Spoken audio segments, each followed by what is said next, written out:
So this will be my review of the 8th episode of She-Hulk on Disney+. So if you enjoyed this video today, feel free to like and subscribe for future Marvel content. This is a spoiler warning for the 8th episode of She-Hulk. So recapping the story, if the episode begins with Leapfrog telling a story about how he was about to stop two thieves from robbing a store, but his suit malfunctioned in the boots, like the rocket boots or whatever, and it left him with third-degree burns. So he blames Luke for designing a faulty suit.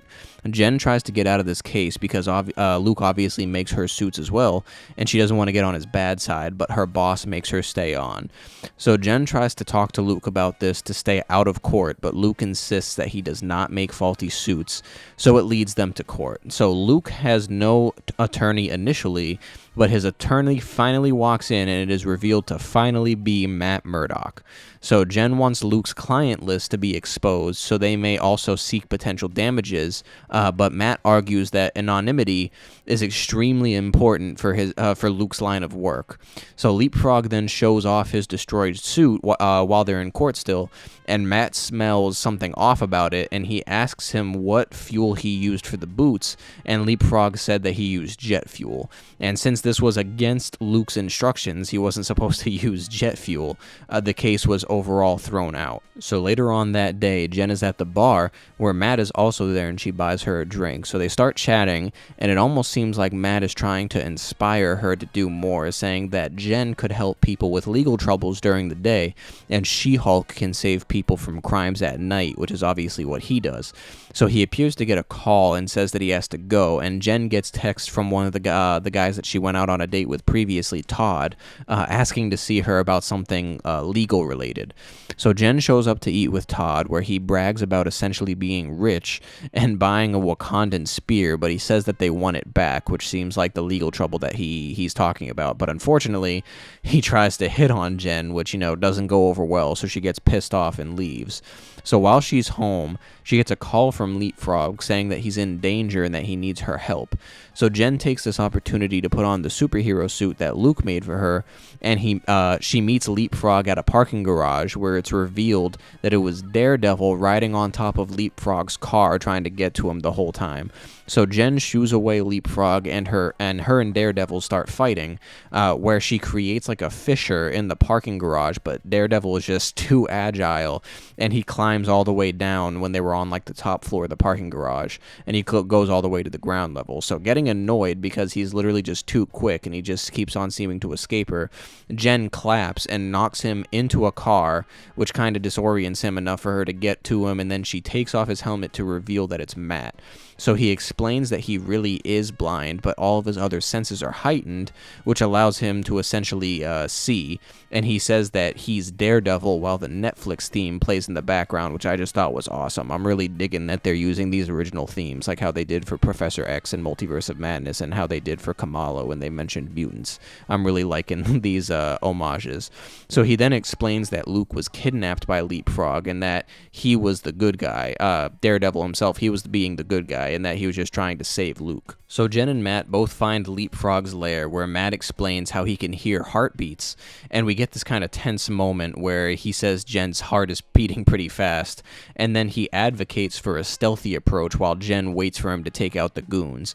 So this leads to a classic hallway fight scene, which was just awesome that they did this, because if you're familiar with the Netflix Daredevil series, you know that it's always the hallway fights in it were notoriously the best fight scenes, which is what this was clearly a nod to. So he takes out the goons, but then when more come, Jen just ends up crashing through the ceiling and takes the rest of them out. So they save Luke while taking out other goons, and Jen is like really, really feeling Matt. So after Leapfrog is arrested after everything's said and done, Jen asks Matt when he's returning to New York, and he says tomorrow, and that the next time he's in town they should grab drinks. And Jen says, well, maybe they can skip that, which leads to them sleeping together back at Jen's place. But in the morning, Matt does almost this type of walk of shame in his Daredevil outfit, and I just thought the way they did that was really funny. So since Jen saved Luke, he ended up making her a dress for this gala that she's attending, where she's going to be awarded a Female Lawyer of the Year award.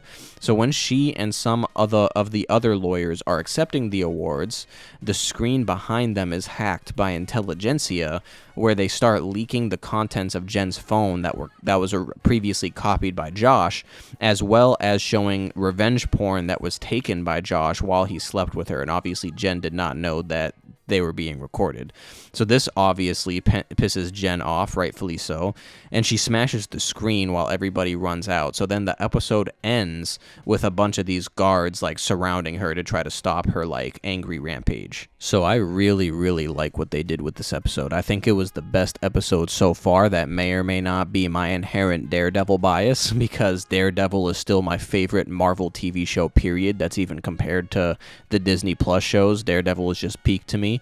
But I digress. I still think everything they did in this episode was really well handled. I think they handled Daredevil very well, where he was still serious, but he was still jokey in the context of the show, and he was pretty funny, so I liked that. It also probably helped that this was the most action that we have seen in the show so far. Not that there was anything wrong with the lack of action in the show so far, because obviously the show is primarily a comedy, so it's not that serious. But overall, I really liked how they did this episode, and I like kind of the way I'm curious to see what they're going to do with Intelligentsia, because I kind of liked that twist, how they're like trying to embarrass her and stuff and make her angry, and basically they're trying to catch her slipping and stuff like that. I'm curious as to how the Intelligentsia plot line is going to be resolved, and if there's going to be kind of like a single figurehead. I feel like Todd has something to do with it, because Todd, being as reoccurring as he was also at the gala when she accepted her award. Him being as reoccurring as he is, I feel like he's going to be like kind of like a small leader of what's going on with Intelligentsia.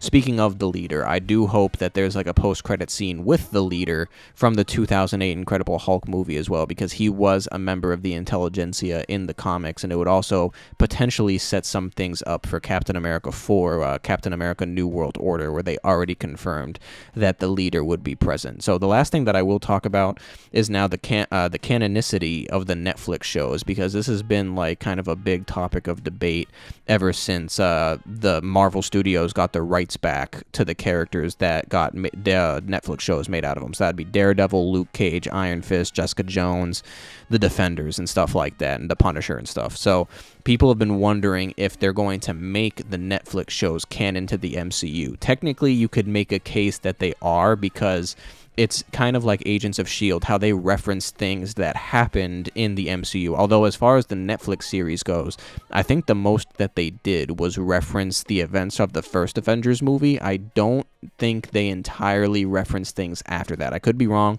It's been a little bit since I've watched all of the Netflix shows, but I know for a fact they referenced the events of the first Avengers movie. So obviously, in some timeline, it's concurrent with the MCU a little bit. However, with that being said, I think it's still not concrete that the events of those shows specifically are canon. A lot of people are trying to argue that because the Daredevil theme played in the background when he said that he was Daredevil, that confirmed that he is the same Daredevil from the Netflix show, which obviously he is actor-wise and stuff like that. But as far as like if it's in the same MCU continuity, I would say that's definitely not enough to confirm anything, because obviously they played the X-Men animated series theme in Ms. Marvel when mutants were mentioned, and as well as Multiverse of Madness when Professor X was introduced. So you can't just say that the X-Men animated series is fully canon to the MCU now just because they played the background music when introducing or mentioning certain things. So I think that's just kind of a weak argument. There was also another thing where there was like some article on Marvel.com talking about this episode of She-Hulk, where I think whoever wrote it said Matt Murdock is the same one that we know and love, or something like that. So it's insinuating that it's the same exact Matt Murdock from the Netflix series. However, with that being said as well, it wouldn't be the first time, even in the case of the canonicity of the Netflix shows, that they have went back on their word. So what I mean by that is there was a period a couple months ago, earlier this year, where if you went to the Daredevil page on Marvel.com in regards to Charlie Cox's Daredevil, it showed like the timeline of his character, and it explained all of the 3 seasons and the season of the Defenders in his bio, and then the bio ended with, after some time has passed, he was found representing Peter Parker after his identity was revealed by Mysterio. So it was insinuating that No Way Home was in the continuity, in the timeline of the Netflix Netflix show.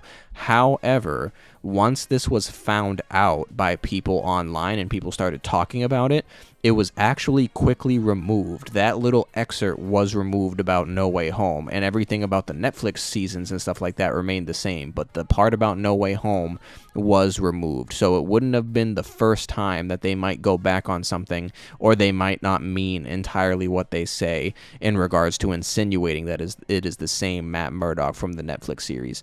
The way I personally see it, either way, I don't think it matters that much. I think you can watch the Netflix series and you can right now rightfully assume that it is canon until something happens in the MCU with those characters that flat out proves that it wasn't canon. And what I mean by that is they either come out and they like have an origin story that's completely different, or maybe they come out and like something in the timeline, like they reveal something in the timeline that had happened that doesn't line up with the Netflix series and stuff like that. So until something like that happens, I feel like there's nothing wrong with assuming that the Netflix shows are canon, but I just wouldn't take it as an absolute, because for all we know, Daredevil Born Again is going to just retcon everything in regards to his origin, regards to the hand, and all that stuff. But either way, it doesn't erase how good the Daredevil TV show is to me, and I'm still gonna watch it because it's just the greatest TV show that Marvel has put out to me. So comment down below if you enjoyed She-Hulk episode 8, and if you enjoyed this video today, feel free to like and subscribe for future Marvel content, and I appreciate you for watching the video.